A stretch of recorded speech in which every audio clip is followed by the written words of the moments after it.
2026년 서울 밤 11시 17분 고등학생 한 명이 책상 앞에 앉아 있습니다. 방문은 닫혀 있고 거실 TV 소리는 이미 꺼졌습니다. 부모님은 자기 전 마지막으로 한 번 더 학생을 살피고 자기 방으로 들어갔습니다. 부모님은 열심히 밀어줍니다. 학원비도 내줍니다. 한 달에 80만 원짜리 수학학원, 60만 원짜리 영어학원, 인강 패키지까지. 문제집도 사줍니다. 표지가 다른 4권의 수학 문제집이 책상 한쪽에 쌓여 있습니다.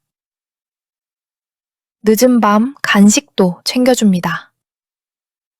방금도 엄마가 조용히 문을 열고 사과 한 접시를 놓고 갔습니다. 깎아서 포크까지 꽂아서. 학생도 압니다. 부모님이 나 때문에 이렇게까지 하시는데 나도 진짜 열심히 해야 하는데. 사과 접시를 보면 뭔가 더 무거워집니다. 고마운데 동시에 빚 같습니다. 그래서 오늘도 앉았습니다. 책상 위에는 수학 문제집이 펴져 있습니다. 스톱워치는 켜져 있습니다. 0시 47분 23초. 47분이 지났습니다. 휴대폰은 뒤집어 놓았습니다. 알림이 와도 안 보려고 일부러 화면이 안 보이는 쪽으로. 이어폰도 뺐습니다. 유튜브 알고리즘에 빠지지 않으려고. 진짜 집중하려고 했습니다. 그런데 한 문제에서 막힙니다. 23번. 함수 그래프 문제. 분명히 어제 비슷한 유형을 풀었는데 처음에는 별일 아닙니다. 아, 이건 다시 보면 되겠지? 풀이를 다시 봅니다. 노트 옆에 적어둔 풀이 단계. 1번에서 도 함수를 구하고 2번에서 극값을 확인하고 3번에서 그래프 개형을 그리고. 개념을 다시 읽습니다. 교과서 198페이지. 형광펜으로 칠해둔 정의. 선생님이 표시해준 부분도 봅니다.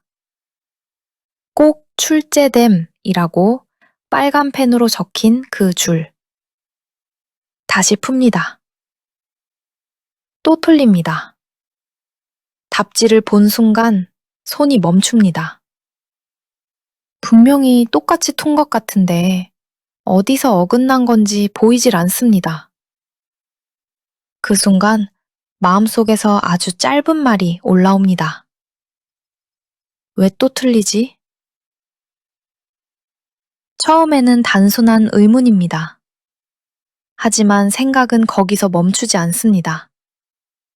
마치 작은 돌멩이 하나가 비탈을 굴러 내려가기 시작하면 어느 순간 더 큰 돌까지 끌고 내려가는 것처럼. 이거 지난번에도 틀렸잖아. 3주 전 모의고사. 비슷한 유형. 그때도 4점짜리. 그때도 틀렸다. 나 이 유형 원래 약한가? 약한 정도가 아니라 매번 틀린다. 이 정도도 못하면 시험장에서 어떻게 하지? 시험장에서는 시간이 더 빠듯할 텐데. 이 문제 하나에 5분 넘게 쓰고 있는데 시험장에서는 1분 30초 안에 풀어야 하는데. 다른 애들은 벌써 넘어갔을 텐데. 반에서 1등 하는 애. 학원에서 같은 반인 그 애. 이 문제는 아마 30초 안에 풀고 다음으로 넘어갔을 거다. 나는 왜 이렇게 느리지? 문제는 하나입니다. 그런데 생각은 이미 교실로 갑니다. 다음 주 모의고사 시험지를 받아드는 장면. 학원으로 갑니다. 수학 선생님이 채점된 시험지를 돌려주면서 이거 지난번에도 틀렸지? 라고 말하는 장면. 모의고사 성적으로 갑니다. 3등급, 또 3등급. 부모님 얼굴로 갑니다. 성적표를 본 엄마가 아무 말도 안 하는 장면. 그 침묵이 더 무서운 장면. 대학으로 갑니다. 인서울이 아니라 지방대에 가 있는 자기 자신. 미래로 갑니다. 5년 후, 10년 후. 그때 후회하고 있을 자기 자신. 한 문제를 틀렸을 뿐인데 머릿속은 이렇게 말하기 시작합니다. 나는 안 되는 사람인가? 서울의 밤은 조용합니다. 창문 너머로 멀리서 사이렌 소리가 한번 지나갑니다. 밖에는 차 소리가 지나갑니다. 택시 한 대가 골목을 천천히 도는 소리. 방 안에는 스탠드 불빛만 켜져 있습니다. 노란 빛.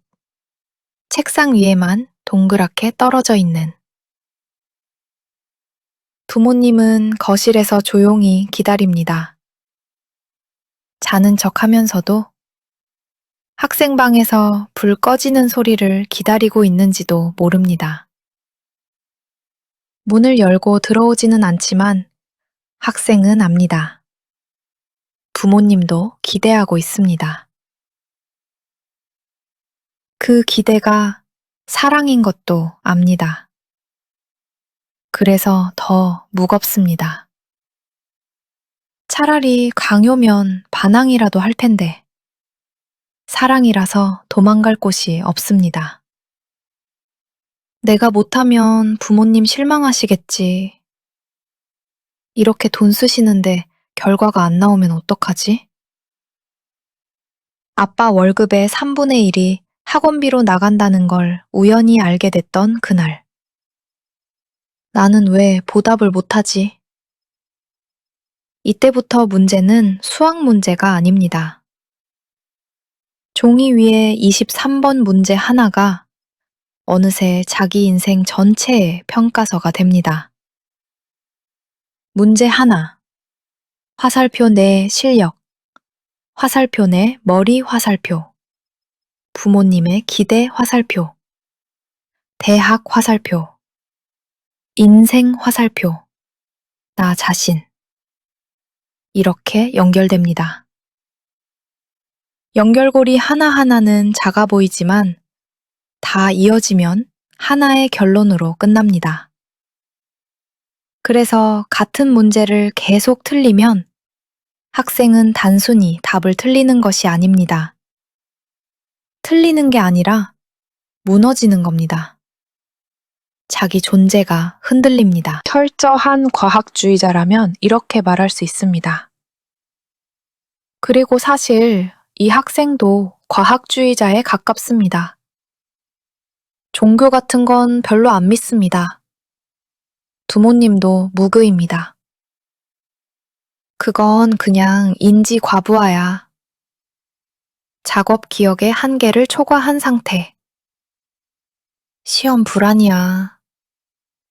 편도체가 위협을 감지해서 코르티솔이 분비되고 전두엽 기능이 일시적으로 저하되는 상태.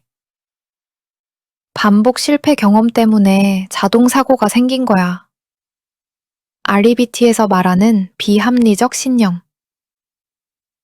나는 모든 문제를 풀어야만 한다는 당위적 사고.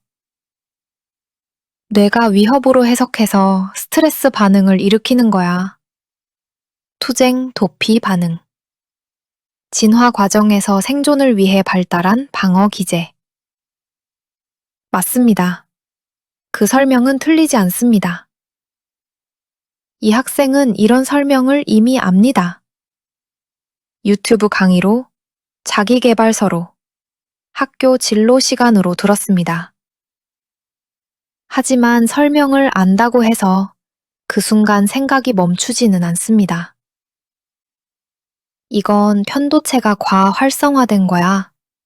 라고 자기 자신에게 말해도 편도체는 멈추지 않습니다. 오히려 그것도 못 멈추는다 라는 새로운 자기 비판이 추가될 뿐입니다. 학생은 알고 있습니다. 이건 그냥 한 문제야. 과장하면 안 돼. 다시 풀면 돼. 그런데도 마음은 이미 무너지고 있습니다. 아는 것과 멈추는 것은 다른 일입니다. 의학 지식이 있다고 통증이 사라지지 않는 것처럼. 손에 힘이 빠집니다. 샤프를 내려놓습니다. 샤프심이 부러지는 작은 소리. 책상 한쪽으로 굴러갑니다.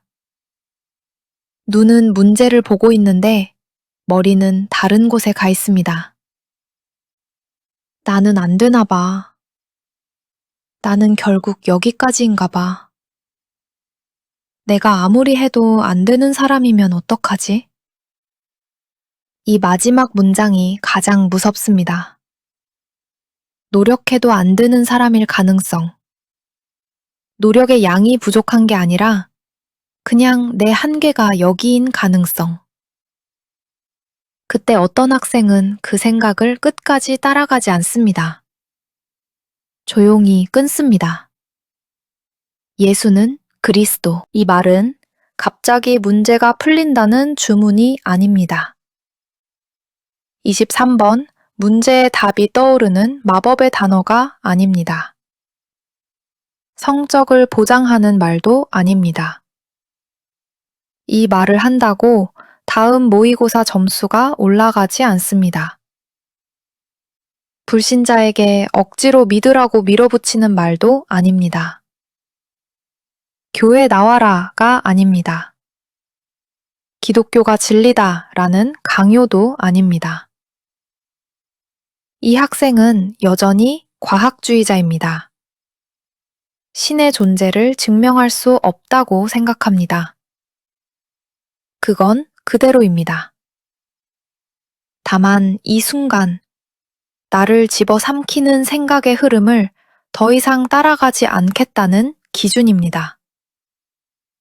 그리고 그 기준은 자기 자신의 의지로 만들어낸 게 아닙니다. 자기 의지로 멈추려 했으면 이미 멈췄을 겁니다. 그게 안 되니까 자기 바깥에서 들어온 한마디가 필요한 겁니다. 틀린 문제는 틀린 문제다.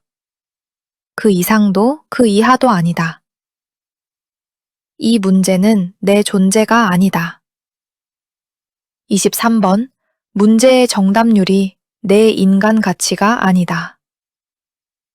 내 점수가 나 전체는 아니다. 숫자가 사람을 다 설명할 수 없다. 나는 이 생각에게 끝까지 끌려가지 않는다. 연세가 다음 칸으로 넘어가려는 그 순간, 거기서 멈춘다. 예수는 그리스도. 그 순간, 문제는 다시 문제로 남습니다. 23번은 23번으로. 풀어야 할 한 문제로. 틀린 것은 한 문제입니다. 무너져야 할 것은 내 인생 전체가 아닙니다. 스톱워치를 다시 봅니다. 0시 53분 11초. 6분이 흘렀습니다. 그 6분은 풀이가 아니라 무너짐의 시간이었습니다. 다시 23번을 봅니다. 답이 보이지는 않습니다.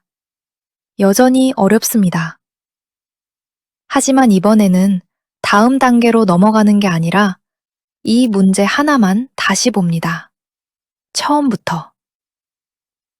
오늘도 서울의 많은 청소년들이 책상 앞에서 조용히 싸우고 있습니다.